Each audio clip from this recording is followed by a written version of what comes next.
인데요. 둘이서 날이 좋으니까 산악 자전거를 타려고 공원에서 만나서 출발을 했거든요. 물도 다 싣고 도시락도 싣고. 근데 한 30분쯤 가가지고 정말 그 산악 자전거의 묘미를 느낄 만한 그 숲으로 들어갔어요. 산속으로 들어갔는데 앤이 앞서가고 데뷔가 한 30m 뒤에 10m인지 30m인지 뒤에 저기 따라가는데 앤이 여기 앞에 가다가 자전거 하나가 버려진 게 보인 거예요. 근데 이 산속까지 올라와서 버리고 누가 갔나 이런 생각에 이상하다 하고서는 자전거를 보다가 이렇게 앞을 보는데 그 누런 물체가 확 덮치더니 얼굴을 한번 심하게 물고 그 목덜미를 이렇게 물고 숲으로 끌고 가는 거예요. 그 뒤에 오던 데뷔가 자기 친구가 이렇게 당한 걸 보니까 당황스러워서 자전거를 들어가지고 제규어를 막 때리는데도 꼼짝도 안 하는 거죠. 때릴수록 더 끌고 가고 애는 거기서 벗어나려고요. 그거를 떨치는데 안 되는 거예요. 근데 점점 숨은 가빠오고 힘은 빠지고 그래서 이제 죽을 것 같아요. 그러니까 마지막으로 데뷔를 보고서 작별 인사를 하려고 손을 드는데 갑자기 힘이 나가지고 그 제규어를 딱 밀쳐버려요. 제규어 날아가 버렸어요. 그래서 그때 마침 자전거를 타고 오던 3명의 남자가 그걸 보고 돌을 들어서 제규어한테 던지니까 제규어 도망가고 헬기 119, 911인가 와가지고 태워서 가서 6시간 동안 수술을 하고 살아났어요. 살아났는데 이제 물어보잖아요. 어떻게 됐는지 물어보고. 근데 그때 어떻게 이렇게 밀쳐냈냐고 했을 때 그 순간에 죽음을 생각하니까 가족들하고 친구들이 떠오르더래요. 그 순간 참 그동안 고마웠다. 그동안 고마웠다라는 마음이 싹 떠오르면서 내가 이렇게 죽으면 많이 슬퍼할 텐데 그런 마음이 들면서 화가 났대요. 그래서 제규어를 고양이처럼 확 집어 던져버렸다고 하더라고요. 여러분 그 고마운 마음에 정말 파워가 있는 것 같아요. 정말로 고마워하는 마음에 삶을, 미래를 열어갈 수 있는 그런 저력이 있는 것 같아요. 그래서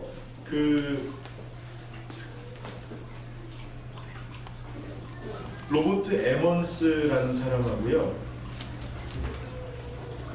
마이클 맥컬로프라는 교수가 심리학과 교수인데요, 정말 고마워하는 마음에 힘이 있을까를 과학적으로 연구를 했어요.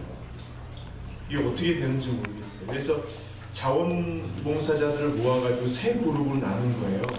그리고 일주일 동안 A그룹은 부정적인 것에 관심을 갖고 반응하도록, 에이 저 차가 껴들었어, 누가 내 신발 가져갔어, 이런, 여기는 이것도 없어, 이렇게 계속 부정적인 것에 관심을 갖고 그런 말을 하도록 집중시켰고요. B그룹에는 고마움을 보고 자꾸 표현하도록 했어요. 나를 일찍 깨워줘서 일출을 보게 해주셔서 고마워요, 이렇게 표현하게 했어요. 그리고 C그룹에서는 일상적인 고백을 하게 하는 거예요. 내가 오늘 신발을 샀어요, 스카프를 하고 왔어요, 이렇게. 근데 일주일이 지났거든요. 단 일주일 만에 어떤 변화가 있었냐면 B그룹 사람들이요, A나 C그룹보다 운동을 평균 1시간 이상 더 했대요. 그게 왜 그런지 모르겠어요. 그리고 감기나 두통 이런 것들을 앓지 않았대요. 일주일 동안이지만. 그리고 이 사람의 주변의 사람들이 저 사람 때문에 참 기분 좋다, 많이 저 사람이 변했다, 이런 평가를 했다는 거예요. 왜 그런가 조사를 해보니까 고마운 것들을 발견하려다 보니까 상황을 긍정적으로 보기 시작합니다. 그렇다 보니까 활력을 얻게 된 거죠. 그래서요, 로버트 에먼스하고 마이클 맥컬로프가 그 B그룹 사람들 다시 모아가지고 1년 동안을 이 똑같은 실험을 했거든요. 근데 1년이 지나고서 어떤 일이 벌어졌냐면 훨씬 더 낙천적이 됐고 열정적이 됐고 머뭇거리지 않고 결단하게 됐고 유머 감각이 풍부해졌고요. 운동을 많이 하게 됐고 숙면을 취하게 됐대요. 숙면이 기도 제목인 분이 계셔서. 그리고 모든 일에 더 성실해졌고 대부분의 사람들에게 웬만하면 친절하게 대했고 상황에 유연하고 탄력적으로 대처했으며 제일 중요한 것은 신앙심이 점점 깊어졌다는 거예요. 여러분 이 사실을 보면서요 데보라 노빌이라는 사람이 감사의 힘이라는 책에서 이런 말을 합니다. 엄마 아빠 다음에 어린아이가 제일 먼저 배우는 말이 무엇일까요? 아까 그 아이가 수연이 엄마는 수연이한테 엄마 아빠 한 다음에 그 다음에 뭐 가르치셨어요? 네 아니요. 네 아니요. 엄마 말 들어. 네. 뭐 가르치신 것 같아요? 네. 다 그렇군요. 근데요 실제로 조사해 보면 전 세계 어린이가 공통점을 이 사람 데보라 노빌이 아주 유명한 방송인이거든요. 근데 다 조사해 보니까 고맙습니다를 제일 많이 가르친대요. 고맙습니다. 뭐 어른들이 자꾸 귀여운 데 주시잖아요. 우리 권사님 자꾸 애들 뭐 이렇게 주시잖아요. 그러면 엄마가 뭐라고 그러면 뭐 다른 건 없어요? 이렇게 고맙습니다 해야지 이렇게 가르치는 거예요. 그러니까 우리 의식은 못했는데 그랬던 거죠. 그리고 해외여행을 가면 그 나라 말을 한두 개 정도는 배워서 가잖아요. 근데 인사하는 거 말고 제일 많이 하는 게 고맙습니다. 감사합니다. 근데 사실은 인사보다 외국에 가서 더 많이 쓰는 것은 고맙습니다. 인류가 후손들에게 뭔가를 남겨주고 싶었던 거 아닌가. 그래서 제대로 살려면, 잘 살려면 이 단어 하나는 먼저 배워야 된다. 이 마음 하나는 배워야 된다고 꼭 가르치고 싶었던 게 아닌가 이렇게 생각이 된다고 데보라 노빌이 이야기합니다. 왜 그러냐면 감사함을 자꾸 표현하는 사람들의 특징이 나타나기 시작했는데요. 이 사람들이 어려운 상황이 닥칠 때 부담감은 똑같이 느낀대요. 사실 감사합니다 감사합니다 그렇게 살아도 어려운 일이 닥치면 똑같이 부담을 느낀대요. 그리고 과거에 대해서 아픔도 그대로 기억하고 있대요. 그걸 잊을 수가 없다고 하네요. 근데 문제는 뭐냐면 자꾸만 고맙습니다, 감사합니다 라고 표현을 하다 보니까 현재를 밝게 보기 시작한다는 거예요. 현재에서 누군가 나에게 도움을 주는 것, 나를 초월한 어떤 존재가 나를 돕고 있는 게 조금씩 보이기 시작한다는 거예요. 그러다 보니까 과거의 아픔이나 상처가 이렇게 일어나려고 할 때 그것을 거절하는 내적인 능력이 생긴다는 거예요. 과거의 상처와 고통에 덜 영향을 받기 시작하고요. 미래에 대해서 낙관적으로 바라보고 이야기하게 된다고 합니다.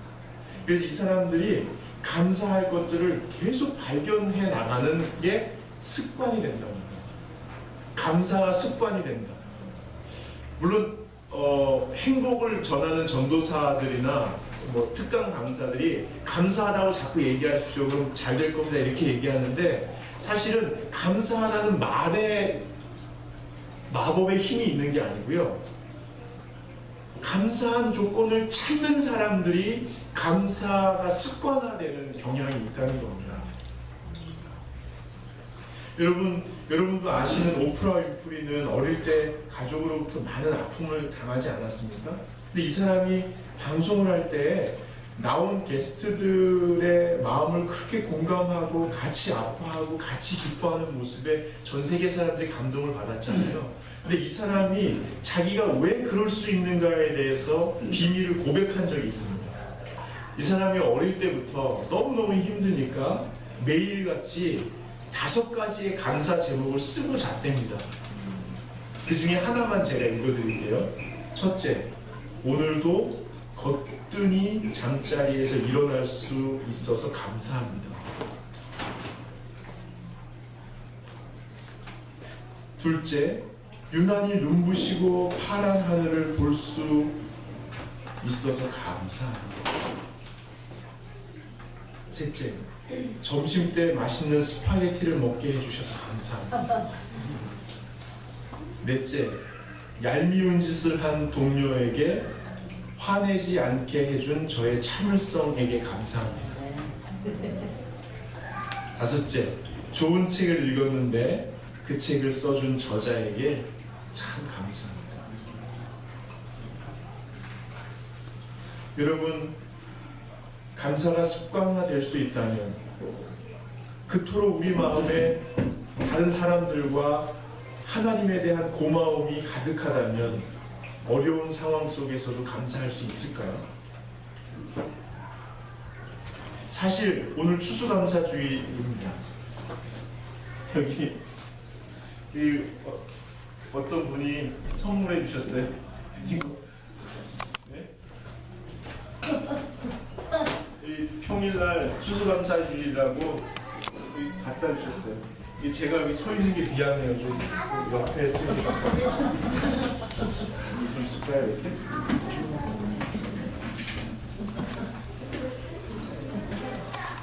얼마나 이쁜지 몰라요.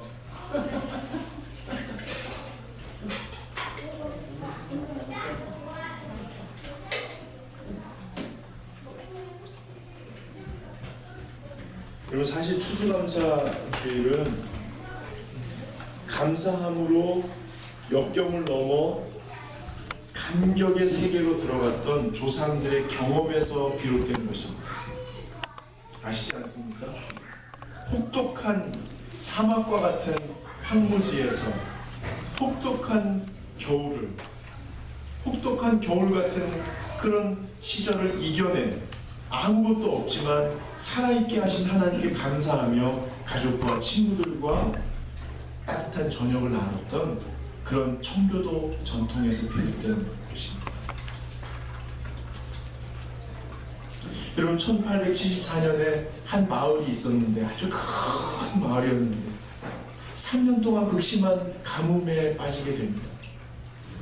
그런데 설상가상으로 엄청난 메뚜기 떼들이 와가지고요, 1877년에는 남아있는 농작물까지 다 갉아먹습니다. 아무것도 없는 거예요. 그때 그들은 그랬습니다. 우리는 지금 죽음의 땅에서 죽어가고 있다. 그때 그 마을 대표가 모든 마을 사람들을 교회로 불러드립니다. 교회 앞마당까지 많은 사람들이 모였습니다. 그가 이렇게 얘기합니다. 여러분, 우리에게 희망이 있습니다. 하나님께서 함께 하십니다. 지금 이곳에 하나님께서 함께 하십니다. 그러니 우리가 지금 살아있으니 감사합시다. 고통의 날을 감사의 날로 정하고 선포하고 예배합시다. 이렇게 선포합니다. 그리고 모든 사람들이 모여서 예배하고 금식하며, 왜냐하면 먹을 게 없어요. 금식하며 기도하고 예배합니다. 지쳐서 쓰러지는 사람, 기절한 사람, 배고파서 힘이 빠진 사람, 끊임없이 예배하고 기도했습니다. 감사합니다. 감사합니다. 한 사람이 바깥으로 나왔다 뛰어들어오면서 외칩니다. 기적이 일어났다. 그 온 마을을 덮었던 메뚜기 떼들이 바람과 함께 싹 날아가는 거예요. 그리고 지들끼리 싸워서 죽어서 떨어져 있던 메뚜기들을 구워가지고 먹기 시작했어요. 막 먹고 있는데 목이 마르잖아요. 근데 그때 촉촉한 단비가 대지를 적시기 시작합니다. 여러분, 하나님은 지금 여기에 함께 계십니다. 하나님께서 지금 함께 역사하십니다. 가장 어려운 시기에, 가장 힘든 시기에 죽음의 땅에 홀로 버티고 있는 것처럼 느껴질 그때 우리 하나님께서 함께 하십니다. 성경에서 가장 비참한 때가 언제일까요? 많이 있죠. 저는 이 말씀을 준비하면서 그때가 생각났습니다. 가나의 혼인잔치. 일주일 동안 벌어지는 혼인잔치. 점점점 흥에 겨워서 사랑의 결실을 축복하며 모든 사람들이 격려하고 기뻐해야 할 그때 서로를 축복하는 매개인 포도주가 딱 떨어집니다. 정말 큰일 난 거 아닙니까? 그때 예수님께서 그 자리에 함께 하셨습니다. 그리고 저 항아리에 물을 채우라고. 하인들이 순종했습니다.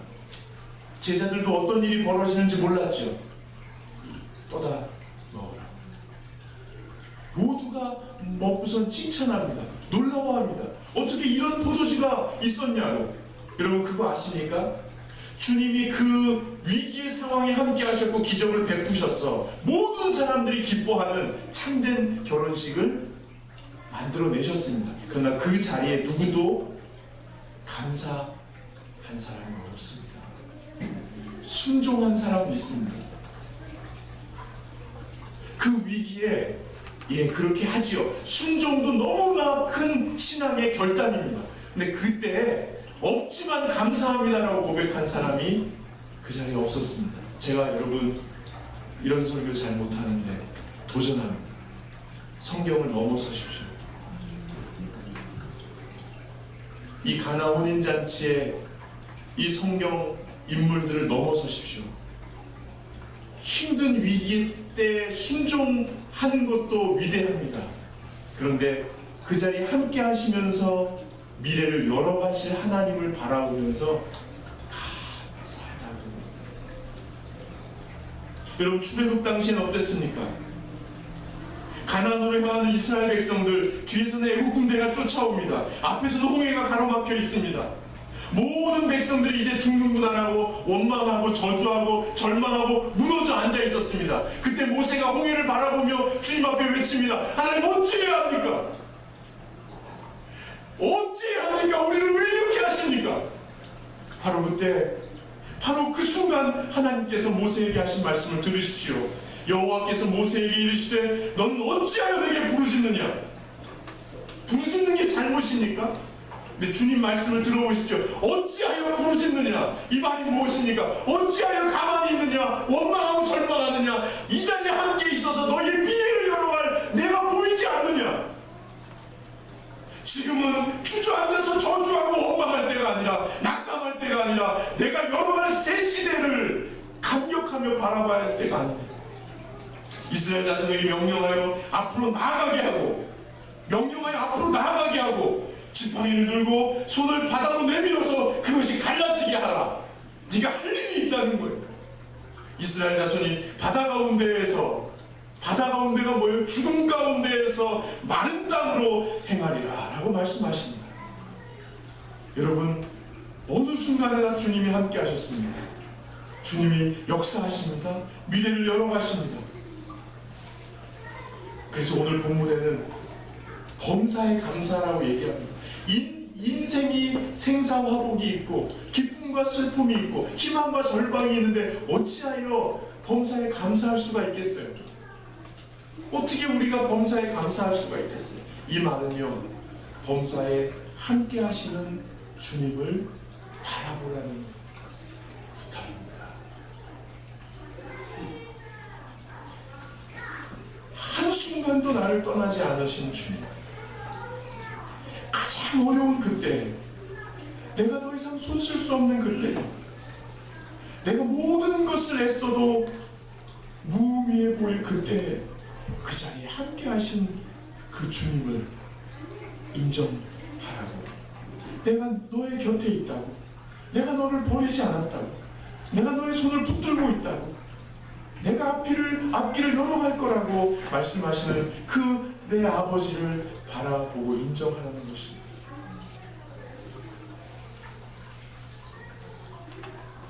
여러분 요즘 어떻게 지내십니까? 요즘 상황은 좀 어떠십니까?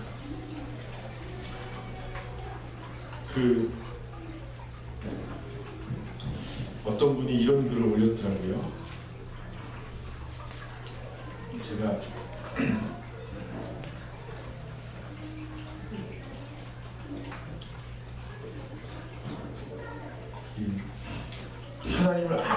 인정해도 있다.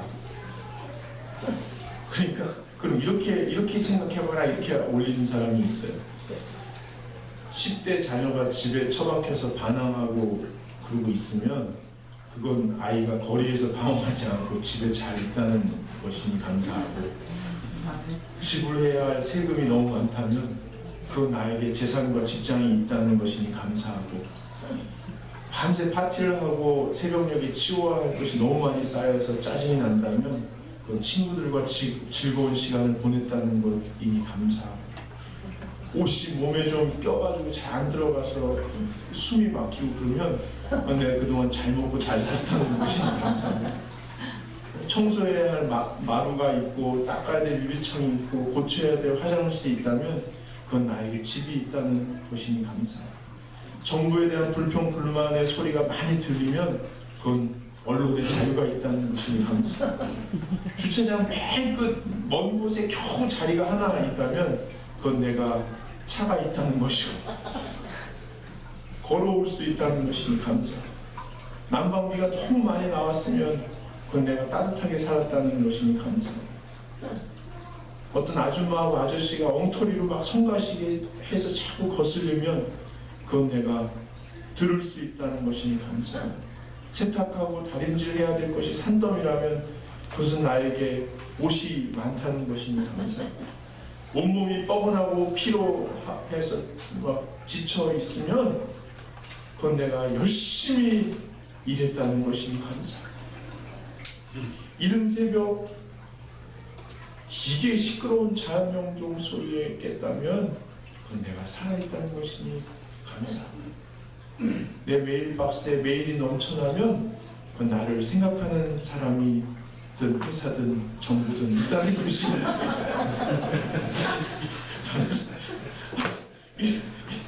이런 글이 있더라고요. 처음에는 뭐 이따위 글이 있나 그랬거든요. 자꾸 생각나요. 왜냐하면 이런 일이 많으니까 자꾸 생각나요. 또 오늘 주님께서 범사에 감사하라. 처음엔 좀 야속했어요. 어떻게 범사에 감사하라는 명령을 하세요. 근데 이 말은 너 신앙이니까 감사해 이 말이 아니고 내가 너와 늘 함께 있어서 너의 편이 되어주고 아무리 힘들어도 지금 헤쳐나가려고 내가 역사하고 있다는 사실을 기억해 주라 하는 하나님의 부탁이라는 사실을 우리가 알아야 합니다. 감사함으로 그 문에 들어가며 찬송함으로 그의 궁정에 들어가서 그에게 감사하며 그의 이름을 송축할지어다. 감사함으로만 그 문에 들어갈 수 있대요. 감사는 찬송이랍니다. 감사는 하나님을 송축하라는 것이랍니다. 감사는 하나님이 살아계시다는 것을 끊임없이 인정하는 내적인 결단이고 하나님을 높이는 것이랍니다. 도저히 상황이 허락지 않을 때 내가 내 마음대로 할 수 있는 유일한 한 가지 내 마음속에 하나님을 인정하는 것인데 그것은 곧 내 모든 상황을 다스리시는 하나님을 인정하는 것입니다. 그래서 우리 하나님이 기뻐하신다고요.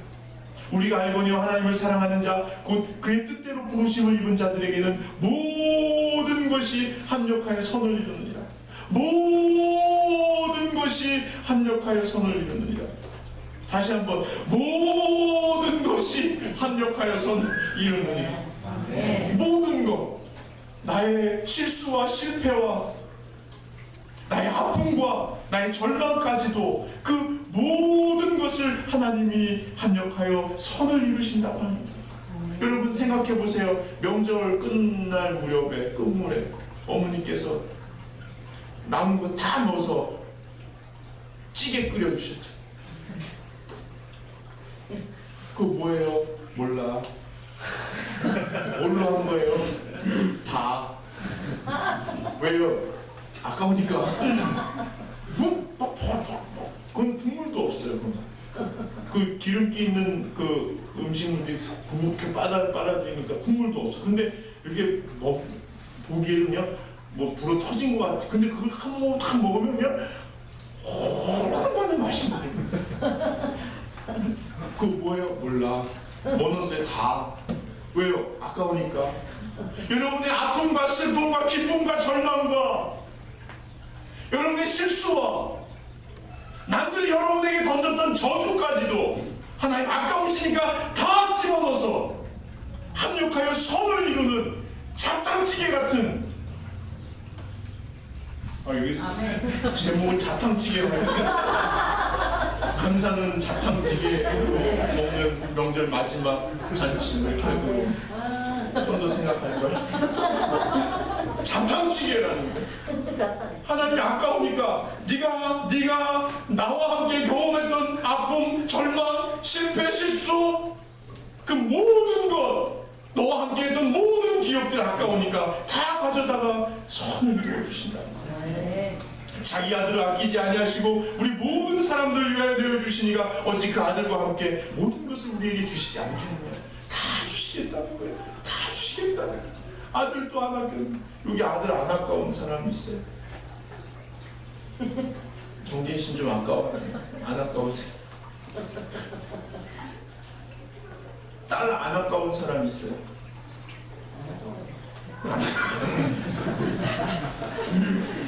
여기 권사님은 극도하셔가지고 딸이 안 아까워요.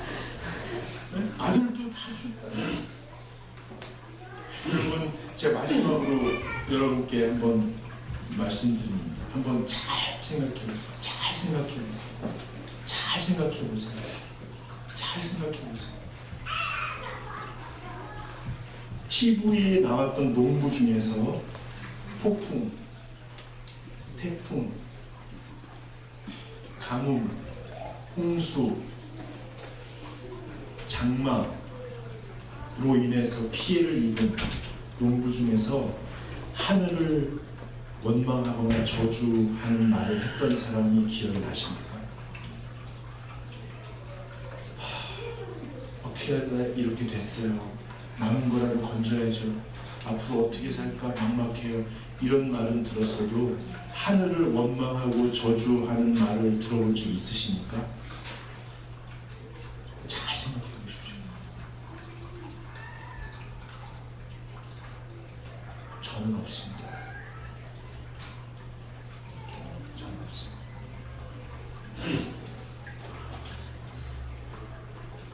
헬렌 힉스라는 사람이 제가 참 좋아하는 책인데, 농부의 마음으로 경영하라. 농부의 마음으로 경영하라. 이 책에서 이렇게 얘기합니다. 하늘의 섭리 아래서 땅을 일구며 평생 땀을 흘린 농부들은 하늘이 주신 것을 감사하고 하늘이 거두시는 것을 인정하고 그저 하루하루 감사하며 살아갈 수 있다. 농부는 하루 살지만 멀리 보기 때문이다. 하늘의 섭리를 인정하고 땅과 씨름하며 하루하루 땀을 흘리는 농부는 하늘이 주신 것에 감사하고 하늘이 거두실 때 인정한다. 그게 하늘의 것입니다. 멀리 보라는 거예요. 여러분, 멀리 보십시다. 저희 어머니가 30년 동안 양품점 하시는데 저한테 이런 말씀을 하셨어요. 용재야, 일희일비 마라. 일희일비 마라. 어떤 날은 잘 팔리고 어떤 날은 안 팔리고 어떤 날은 대박 나고 어떤 날은 쪽박 난다. 근데 다 먹고 살았다. 일희일비하지 마라. 그때 제가 모교회에서 처음 초등부 전도사 할 때거든요. 1년 정도 됐을 때 어느 날은 153명 오고 어느 날은 157명 오고 어느 날은 143명 오고 어느 날은 162명 오고 그 한 명 한 명 때문에 제 마음이 11월, 12월 총회를 앞두고 쫄깃쫄깃할 때였어요. 야, 아버지, 어머니가 이렇게 지나가시다가 일희일비하지 마라. 다 먹고 살았다. 여러분, 요즘 어떠십니까? 한 해를 돌아보시면서 감사한 일이 많으시죠? 여러분 어떠십니까? 그럼 꼭 기억하십시오. 하나님이 여러분과 함께 하시고 하나님이 여러분 편들어 주시고 하나님께서 여러분과 함께 새 시대를, 미래를 열어가기 위해서 여러분을 홍해 앞에 세우십니다. 이제 믿음으로 감사함으로 한 걸음 한 걸음 걸어 나가시지 않으시겠습니까? 같이 찬송